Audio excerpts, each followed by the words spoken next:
Olá, seja muito bem-vindo a mais um Enem no Telhado, a sua preparação para o Enem.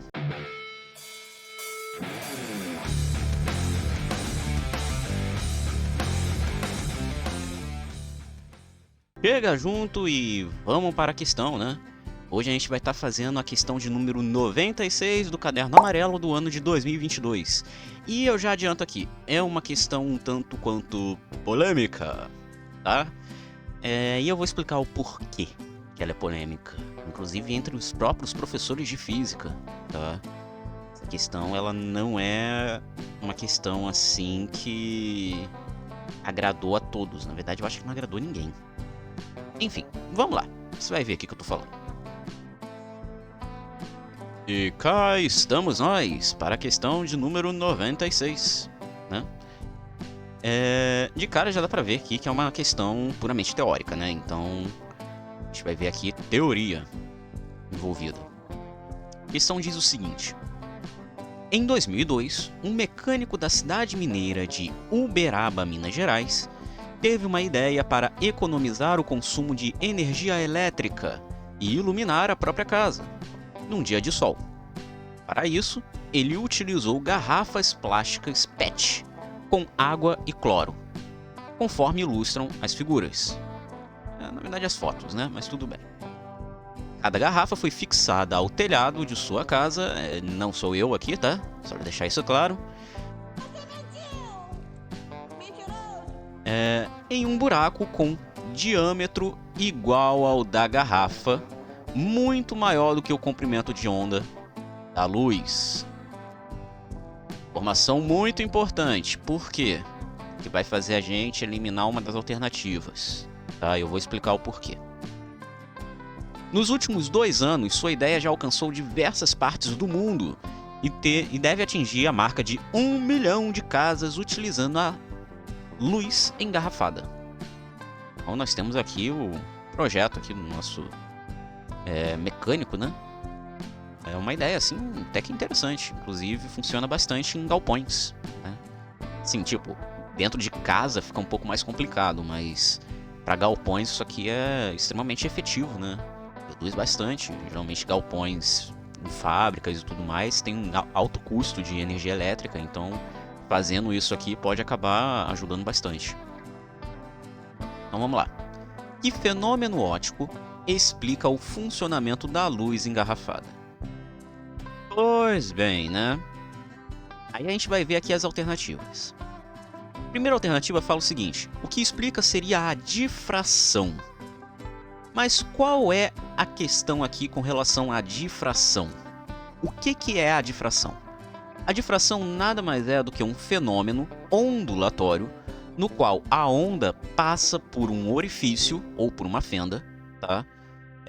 Que tenha uma espessura da ordem de grandeza, ou seja, passa parte ali do tamanho do comprimento de onda. Como assim, sensei? Por exemplo, você pega uma onda.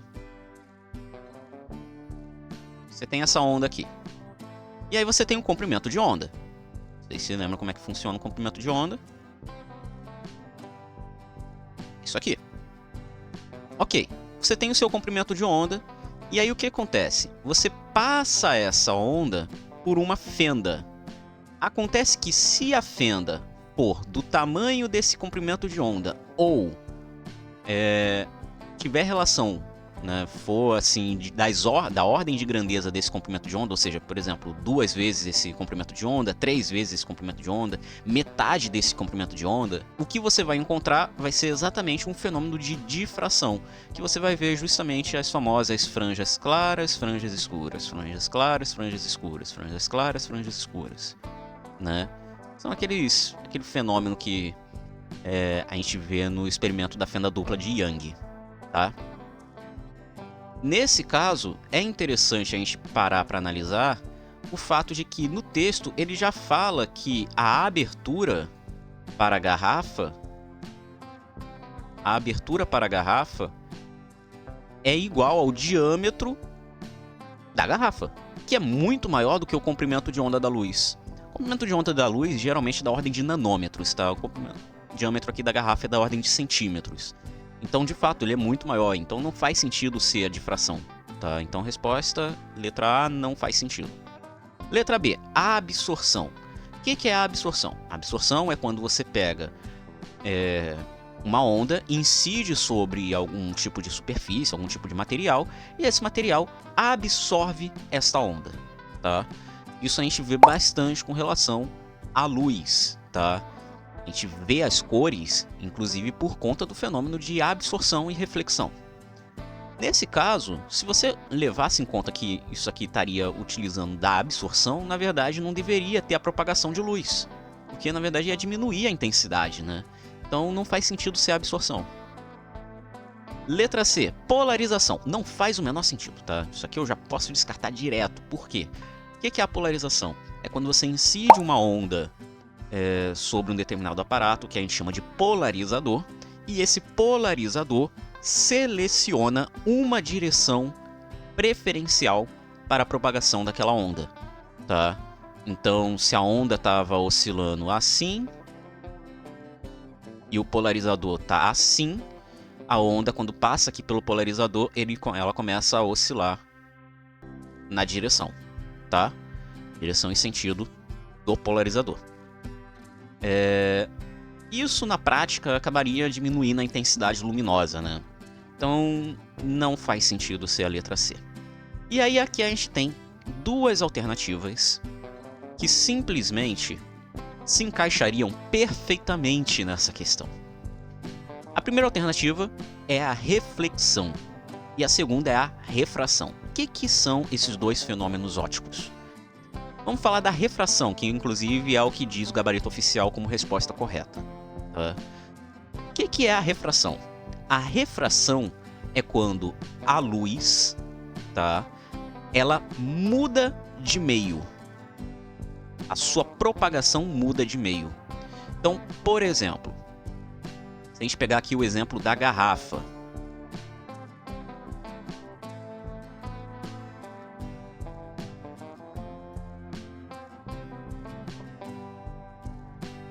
E aí, olha só o que vai acontecer.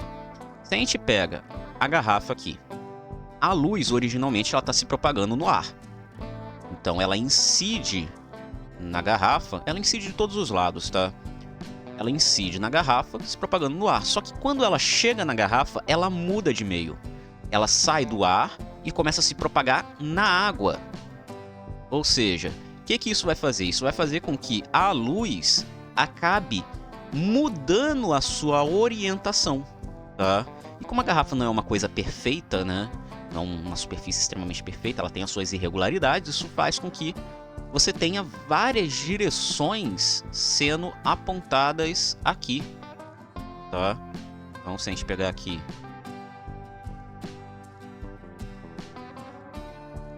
a luz, ela vai fazer esse zigue-zague ali dentro devido às imperfeições. Isso se deve justamente a essa mudança de meio, que é a refração. Quando a luz chega na parede interna da garrafa, ela vai continuar o seu caminho, porque a garrafa é transparente, então ela vai passar. Isso vai fazer uma segunda refração, o que vai fazer com que a luz se espalhe ainda mais.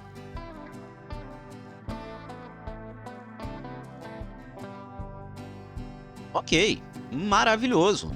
De fato, isso aqui explica perfeitamente a questão do espalhamento aqui da luz no ambiente, né? Usando a luz engarrafada.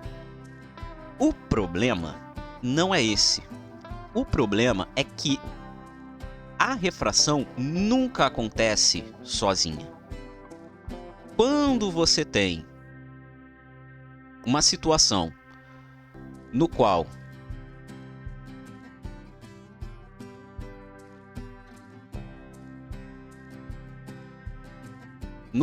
a luz incide sobre um meio, então a gente tem aqui o meio 1 e o meio 2. Quando a luz ela incide sobre o meio e ela refrata, né?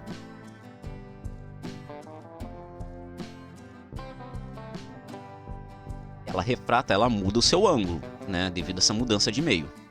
O problema é que ela nunca refrata completamente. Uma parte dessa luz, ela é refletida. Ou seja, existe também o fenômeno de reflexão associado a essa questão. Quando a luz ela entra na garrafa, primeiro de tudo, uma parte da luz é refletida pela superfície da garrafa. A outra parte entra, né, refrata, só que dentro da garrafa ela não só atravessa a superfície da garrafa e refrata de novo, como também é refletida nas paredes internas da garrafa. Ou seja, isso aqui também aumenta a dispersão luminosa, aumentando a quantidade de luz que tem ali naquele ambiente. Em termos gerais, isso quer dizer o seguinte: tanto a refração quanto a reflexão possuem justamente a capacidade de realizar este fenômeno, né, de ampliação, de dispersão da luz no ambiente. Ou seja, tanto a reflexão quanto a refração poderiam ser respostas corretas, tá? Só que quem seria mais correto aqui, segundo o gabarito do Enem, seria a refração, o que faz até um pouco de sentido, porque se não houvesse essa passagem de meio, de fato não haveria a reflexão interna, né? Mas ainda assim, a reflexão também ajuda a explicar esse funcionamento. Então a resposta correta no gabarito é a refração, mas a reflexão também estaria parcialmente correto aqui, né? Então a gente tem aqui uma questão que ela tem duas alternativas, só que uma está mais correta que a outra, digamos assim, tá? Então a resposta certa é a letra E, mas com ressalvas para a letra D, tá bom? Dito isso, essa foi a nossa questãozinha de hoje. E é isso. Esse foi o nosso Enem no Telhado, o episódio de hoje. Como vocês viram, nem sempre o Enem acerta, né?